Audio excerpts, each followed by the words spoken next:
Halo teman-teman. Jadi sekarang kita lagi ada di galerinya Om Purnomo. Dan kita di sini mau mewawancarai Om Purnomo sebagai pelaku seni lukis. Mulai perkenalan dulu teman-teman. Aku Alifa Lestari. Oke, aku Jokian Sarah. Dan aku Dwi Tasari Putri Prasanti. Aku Salwari Zahra. Mari kita mulai wawancaranya. Mari. Oke. Langsung aja ya Om. Oh ya, Boleh perkenalan dulu. ya. Om. Nama saya Purnomo Hadi. Saya lukis, batik lukis ya. Itu kerjaan saya sehari-hari. Jadi aktivitas saya ya kayak gini, membuat batik lukis. Sebetulnya saya tuh lulusan keguruan ya. Sebetulnya saya itu guru bahasa Indonesia, tapi berhubung karena apa ya, lingkungannya yang membuat batik lukis, akhirnya saya ikut-ikutan membuat batik lukis, dan itu melanjutkan usaha ibu saya. Jadi saya ada generasi ketiga, dari ibu ke kakak pertama, kakak kedua, baru saya sampai sekarang. Kalau boleh tahu itu sejak kapan ya Pak? Saya itu sejak saya SMP, jadinya saya dulu SMP tahun 74 ya. Membantu ibu, mungkin membantu membuat warna dulu, belum membatik, cuma ikut pewarnaan. Setelah lulus kuliah, karena mungkin belum diberi kesempatan untuk jadi pegawai ya, makanya saya melanjutkan ini usaha batik ini sampai sekarang. Dan itu pun saya menerjuni batik ini setelah lulus. Jadi dulu baru membantu, istilahnya kalau mau butuh uang ya bikin, kalau enggak ya enggak. Tapi setelah lulus saya langsung memutuskan untuk berarti saya harus bekerja ya, ini membuat batik lukis ini. Jadinya mulai setelah saya lulus itu sekitar tahun 90. Setelah lulus saya baru memutuskan, saya bekerja sebagai pembikin batik lukis ini.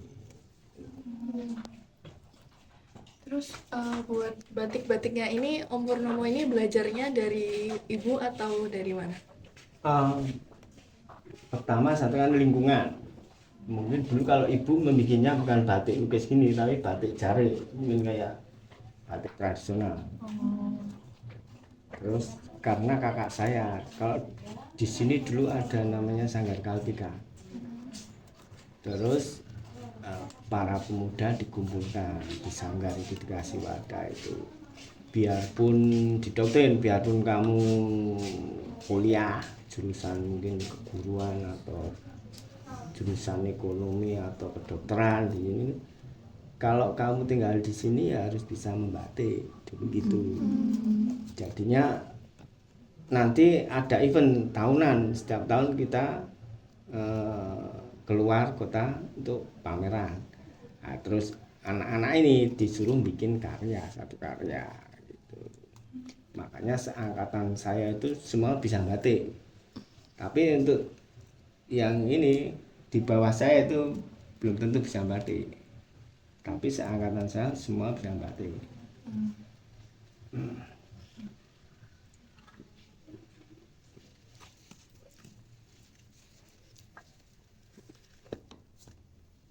Kalau selama membatik ada kendala yang terjadi biasanya apa ya Pak? Oh, kalau kendala itu biasanya masalah apa ya? Kalau kebanyakan yang beli ini kan bule. Nah, bulenya itu ada masa. Jadi masa-masa ramenya bule itu bulan Juni, Juli, Agustus. Nah, setelah itu agak sepi. Dan sama kendalanya mungkin ya kita ya mesti modal ya itu. Modal dan mungkin ya pemasaran. Tapi sekarang kita bukan cuma membuat batik lukis ini, tapi bisa juga membuat kaos batik, kaos lukis. Jadinya nggak ada turis, nggak masalah. Yang penting ada masukan dari jual kaos lukis ini. Berarti memang Bapak menargetkan target pasarnya itu untuk wisatawan asing gitu Pak? Iya, dulu awal-awal dulu itu wisatawan mancanegara itu nggak suka kayak lukisan batik ini. Yang suka ya bule-bule sama orang Jepang. Makanya dulu sasarannya ya turis mancanegara. Dulu di sini itu ini Taman Sari ini belum banyak wisatawan mancanegara, belum banyak wisatawan Nusantara. Jadi yang banyak malah bule-bule orang asing yang datang ke Taman Sari itu. Nah, mungkin sekarang zamannya kan viral, makanya terus banyak wisatawan Nusantara. Biasanya kalau pelanggan turis yang dari luar negeri kayak gitu belinya tuh memang yang udah jadi atau kadang minta request gitu Pak? Kalau yang dia datang sebagai turis, nah itu cuman langsung begitu dia masuk kepengen beli. Kalau yang dia bakul, maksudnya dia mau dijual lagi ya request. Umpama motif kayak gini, saya pesan 10, yang kayak gini 10, nah, itu biasanya request. Tapi kalau yang kebetulan dia lihat-lihat Taman Sari yuk tertarik dengan ini, biasanya langsung. Biasanya kalau beli langsung gitu memang sama bingkainya atau gimana Pak? Dia bawanya? Oh enggak, kalau bule itu kan dibawa ke luar negeri pakai pesawat, jadi nggak praktis kan, nggak pakai. Makanya kalau ini dilipat, bisa dilipat, kasih di kantong. Makanya banyak bule yang suka karena ringkes ya. Kalau cat, yang lukis cat itu agak nggak boleh dilipat, harus pakai gulungan itu. Kalau ini kan praktis, mudah dibawa, makanya banyak yang suka. Biasanya satu kali membatik itu biasa berapa lama Pak mengerjakan? Gimana ya? Kalau tergantung motifnya. Motifnya itu kalau gini ini ya paling 1 minggu. 1 minggu. Iya, awal minggu. kain putih garis lilin Jadinya jual ini mungkin kalau jadi kayak terus air mendidih tinggalkan minggu. mungkin mirip-mirip kayak ini. Itu tergantung motifnya ya Pak? Iya, tergantung motifnya. Ini kalau kain gini ya minimal 2 minggu. Kaos ini perlombangannya. Ini Bapak produksi sendiri atau ada yang bantu Pak gitu? Oh, sementara ini produksi sendiri. Oh iya. Produksi sendiri. Jadi apa ya? Dulu tahun-tahun dulu ya punya karyawan minimal 3 karyawan. Karena perkembangannya udah mulai menurun, kerjakan sendiri. Cuman biar cepet dibocok, maksudnya dibocok itu saya desainnya sini terus diantar ke pembatiknya gitu. Oh, Jadi lebih cepat. Kalau pembatiknya ke sini itu kan jauh dari sini rumahnya. Dulu mesti harus pakai transportasi. Dia terus nggak mau, mungkin sudah tua nggak mau. berarti desainnya itu dari Om Purnomo terus dibawa ke pembatiknya yang ini yang nyantingnya tuh Ya, di Bantul, di rumahnya kan jauh saya. Itu lebih murah. Kalau dia ke sini lebih mahal jatuhnya. Jadi satu hari bisa 50.000. Tapi kalau saya ini tak bawa ke sana, ini lebih murah. Pakotnya. Kalau untuk lukis bajunya itu sendiri sehari jadi atau bisa jadi berapa? Kalau kaos ini satu hari satu. Satu hari. Ya, targetnya satu hari satu. Itu biasanya dijual harga berapa ya? Kalau untuk turis itu antara 300 250.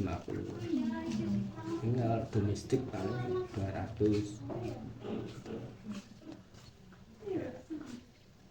Kalau buat lukis batiknya sendiri juga dibedakan harganya. Iya, tergantung tingkat kesulitan. Umpama kayak gini sama gini, tingkat kesulitannya sulit kayak gini, lebih mahal ini. Itu. Biarpun ukurannya sama, cuman harganya beda. Itu buat turis asing sama Nusantara sama atau beda harganya? Ya sementara ini sama. Sama. Iya. Kalau dulu ya beda karena kan sekarang sudah dunianya itu apa ya? Nggak bisa menipu. Karena Serba dibongkar. iya pakai HP loh, jadinya tahu. Wah harganya rata-rata sekian. Apalagi umpama tempat-tempat gini kan kita bisa serok ketemu. Susah sekarang. Jadinya ya itu apa adanya itu. Cuman ya kadang umpama kita ini boleh. Ya kita mungkin bilangnya lebih tinggi. Nanti kan mesti nawar, boleh itu juga sekarang nawar, enggak langsung biasanya gitu. Kalau boleh tahu kan gambar yang lukisan ini kan rata-rata gaya gambarnya berbeda ya Pak? Ya. Itu emang Bapak semua yang bikin atau ada yang lain juga? Oh enggak, ini keluarga. Jadi saya mungkin kakak saya, adik saya, tetangga saya gitu. Kalau kita cuman pasang yang apa yang bikin saya sendiri kurang variasi. Mungkin agak sama kan gitu-gitu, tapi kalau ini macam-macam beberapa seniman beda-beda ya, gitu. Ya paling enggak ini 5 seniman, nggak cuman saya aja, cuman saya 1 2 3 4 5 6 nah, gitu. 10 karya gitu. 30. Ya nanti kakak saya ada, adik saya juga ada gitu. Cuman kalau kaosnya saya semua. Ya, kalau kaos saya semua. Motivasi Bapak selain melanjutkan usaha keluarga di batik ini apa ya Pak? Mungkin melestarikan kebudayaan Indonesia atau Itu salah satunya, kita bisa mengenalkan batik itu bisa sebagai apa ya, ciri khas bangsa. Batik itu kalau orang luar negeri wah ini mesti Indonesia. Nah itu salah satunya, itu melestarikan budaya.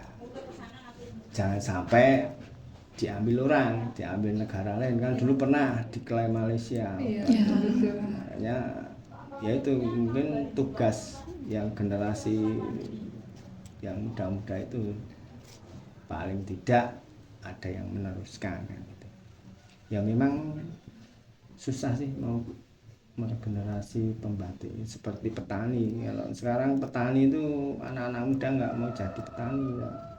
Pembatik juga anak-anak muda sekarang susah mau jadi pembatik, mungkin karena apa ya, susah sulit kalau gitu ya. Dulu kalau ya paling enggak itu umpama 10 orang kita ajarin, nah, mungkin dapat 2 atau 3 itu sudah bagus.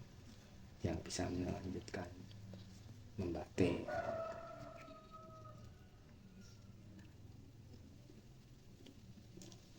Cuman sekarang itu batik itu kan menurut saya itu bukan sekedar tradisi ya, tapi antara motif dan teknologi. Motif itu kayak desain dan teknologi. Karena apa? Batik itu berkembang. Kalau dulu cuman motifnya kayak jarik, parang, kaung gitu, nah, sekarang macam-macam. Ada abstrak, ada pemandangan, mungkin ada kubisme, nah, itu ada surrealisme. Nah, itu motifnya, desainnya. Yang teknologinya ya prosesnya. Kalau dulu proses membatik cuman dicolet, dicelup, tekniknya dicolet itu cuman umpama bunga dicolet apa merah, tekniknya yang lain dicelup, dinatol. Kalau dulu ya dicelup. Sekarang kan macam-macam tekniknya. Ini ada teknik diusap, ada teknik semprot, ciprat, ada teknik semprot, ada teknik disiram, ada teknik batik tapi dengan teknik bakar. Nah, yang dimaksud teknologi itu berkembang terus hingga ada batasnya, mungkin besok berkembang lagi. Itu batik itu menurut saya gitu. Jadi ya bukan sekedar tradisi, pengertiannya itu bukan sekedar tradisi, tapi ya itu tadi desain atau dan teknologi, karena dua itu berkembang terus. Kalau boleh tahu Pak, modalnya tuh rata-rata berapa ya kalau yang lukisan gitu? Kalau satu lukisan gini modal paling ya 200, terus nanti kami bisa jual ya 700 atau 600 gitu. Kalau untuk baju sekitaran berapa? Kalau baju itu kan 2,5 meter. Nah itu biasanya kalau yang baju batik tulis loh, enggak printing, itu untuk bikin bahannya biasanya 350-400. Nah, nanti ongkos jahitnya itu mungkin ya 75 ya, kurang lebih hampir 450-an yang tulis. Nah, nanti jualnya bisa 600 gitu. Tapi kalau yang di pasar Beringharjo itu kan cuman 75, itu kan bukan batik, printing. Nah, itu cuman kain bermotif batik, kadang ya luntur. Ini yang standar, maksudnya yang standar itu batik tulis yang standar itu rata-rata minimal 300. Nah, mungkin kalau nanti lihat apanya tingkat kehalusan atau bahannya sutra, itu kan mungkin lebih mahal lagi, bisa satu baju itu 2 juta. Nah, itu bisa, mungkin bahannya bukan cuma katun biasa, mungkin pakai organdi atau paris. Nah, itu lebih mahal. Tapi paling mahal itu pakai sutra, itu bisa nyampe 2 juta. Kalau yang buat teknik bakar tadi Om Purnomo pernah bikin nggak? Ya ini loh, maksudnya bakar itu tekniknya bikin langitnya itu. Oh itu ya. Nah, itu kan pakai malam. Nah, malamnya dibakar, tapi jangan sampai membakar kainnya, cuman malamnya itu biar meleleh, memberi efek kayak langit beneran. Kalau cuman dipakai kuas gini, jadinya nggak kayak beneran kayak awan gitu loh. Makanya dibakar supaya meleleh itu, nah, efeknya kayak itu apa langit beneran. Keren. Berarti dibakarnya tuh pas di kainnya ya? Iya, cuman nggak langsung kena apa apinya, cuma di atas api Oh. itu.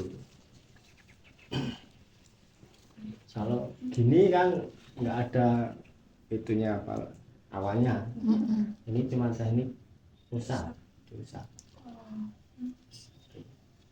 Itu kalau boleh tahu emas-emasnya itu pakai cat atau gimana Pak bahannya? Emasnya itu cuma sebagai pemanis, dan ini memakai glitter. Glitter.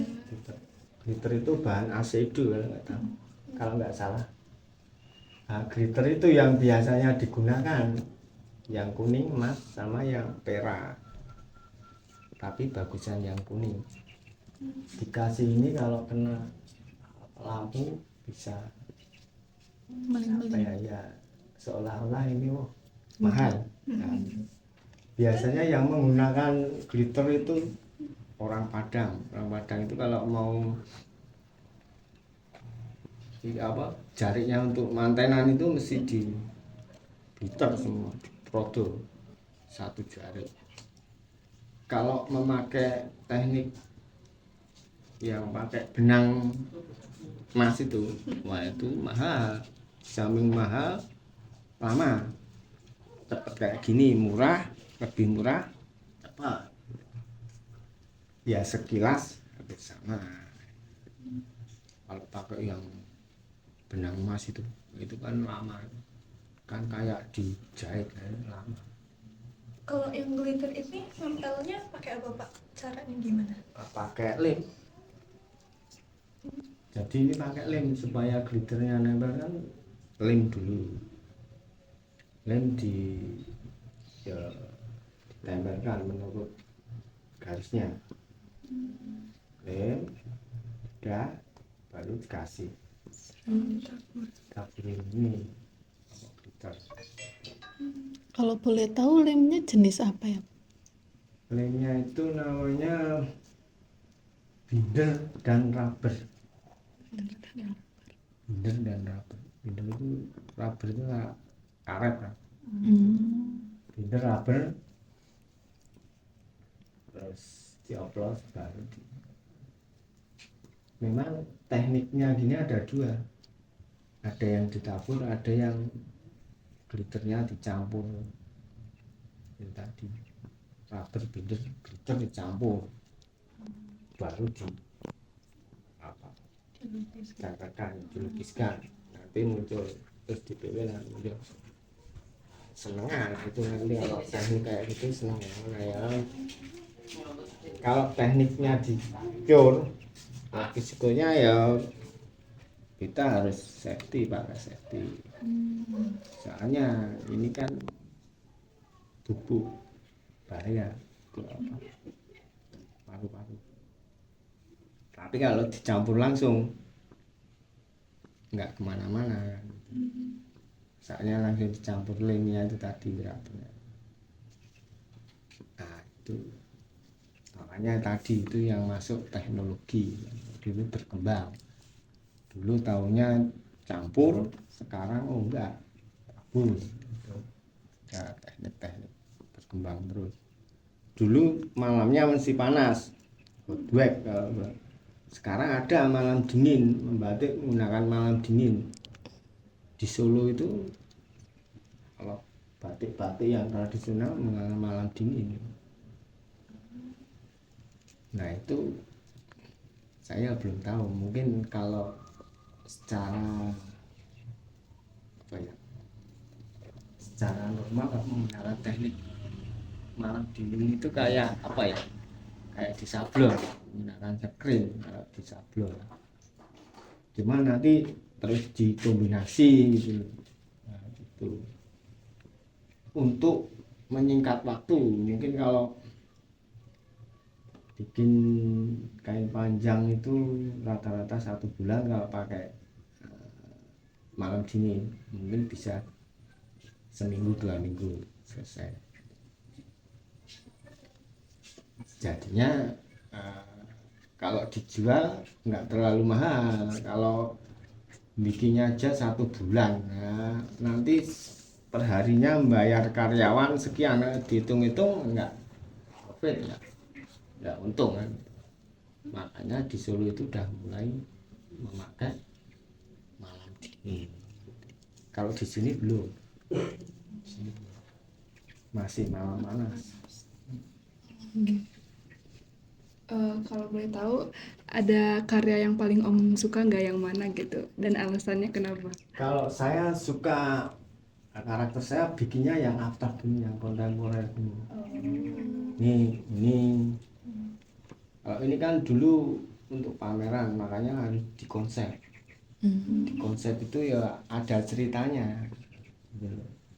Ini dulu waktu pas gencar-gencarnya, yaitu mau diambil Malaysia, mau diklaim Malaysia, terus bisa dibikin di konsep. Oh apa ini mata waktunya melihat, ya oh saya tahu, gitu lah. Terus apa yang mau tahu, apa tahu budaya ini, saya tahu budaya saya ini, batik ini mau diambil orang lain. Nah, supaya mengambilnya itu pakai apa, tangannya kan yang protagonis, antagonis mungkin yang jelek, yang hitam, makanya kukunya dibikin Panjang. Nah itu kan megang budaya saya ini, jari ini dipegang, mau direbut, Oh iya. kan terjadi konflik tau itu. Nah itu ceritanya gitu, namanya ini batik yang dikonsep. Yang mempunyai apa ya, sebelum dibikin itu udah punya ceritanya.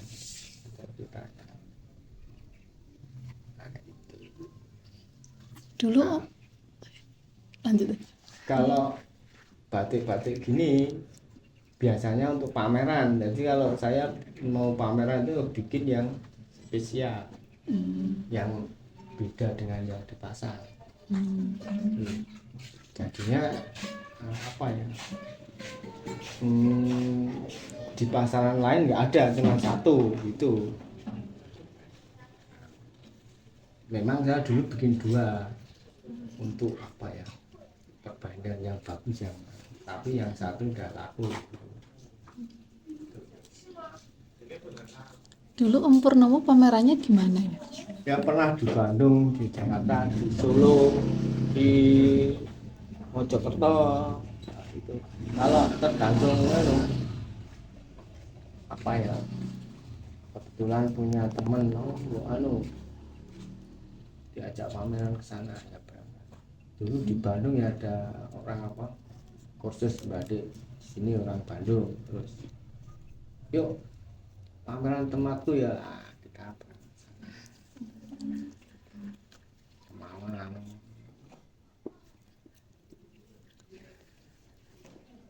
Kalau boleh tahu, kan sekarang tuh Om Purnomo itu kan bikinnya kalau nggak di kain untuk dijadiin di bingkai ini, itu baju ya.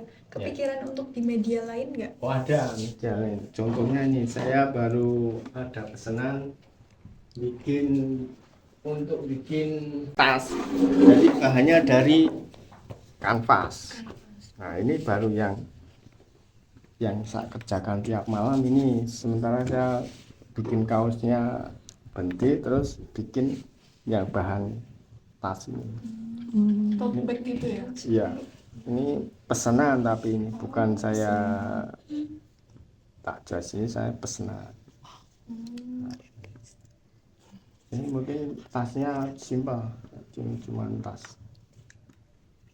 Itu dijual harga berapa Om kalau segitu? Kalau saya katanya jual ya antara 200-250. Gitu. Ini saya kerjasama dengan teman saya di tokonya, namanya Jogjaholik. Ini yang dekat keraton ini, sebelah baratnya ini. Pasar Ngasem ke utara, baratnya. Nah itu sana kan banyak. Kalau dulu kan dagadu, sekarang nggak boleh. Ini kalau pesen banyak dia. tergantung saya. Nah, sementara kalau malam saya bikin. Tapi ini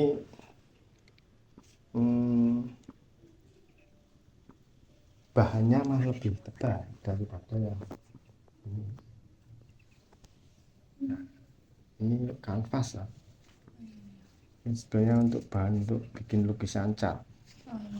Tapi ya itu tadi teknologi lagi. Jadi kita menggunakan pewarna batik untuk membuat sesuatu, mungkin lukisan. Ini bukan cat, tapi ini menggunakan pewarnaan batik. Bisa untuk di kanvas, bisa untuk di kaos. Jadi warnanya itu menggunakan warna batik, enggak sablon.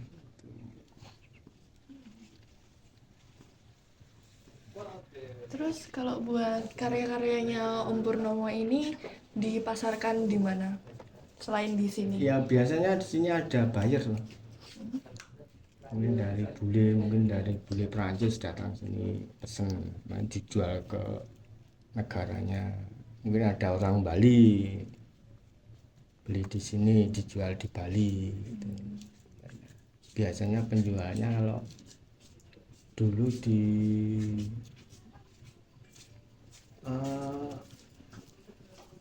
daerah Butan itu mungkin negara kecil dekat India, tapi kebanyakan di Prancis ini.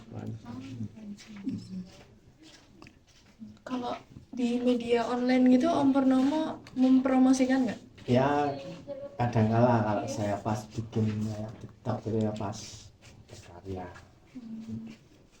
Tapi biasanya bukan batik lukis, tapi Baju.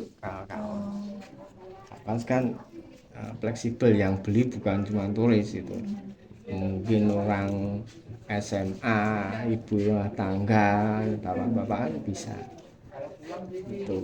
Kalau yang ini kan biasanya sasarannya ya mungkin yang berduit ya. Mungkin kalau orang nggak seneng betul, nggak mau, lebih baik untuk makan. Kalau kaos kan dipakai, terjangkau, mungkin 200-250 terjangkau.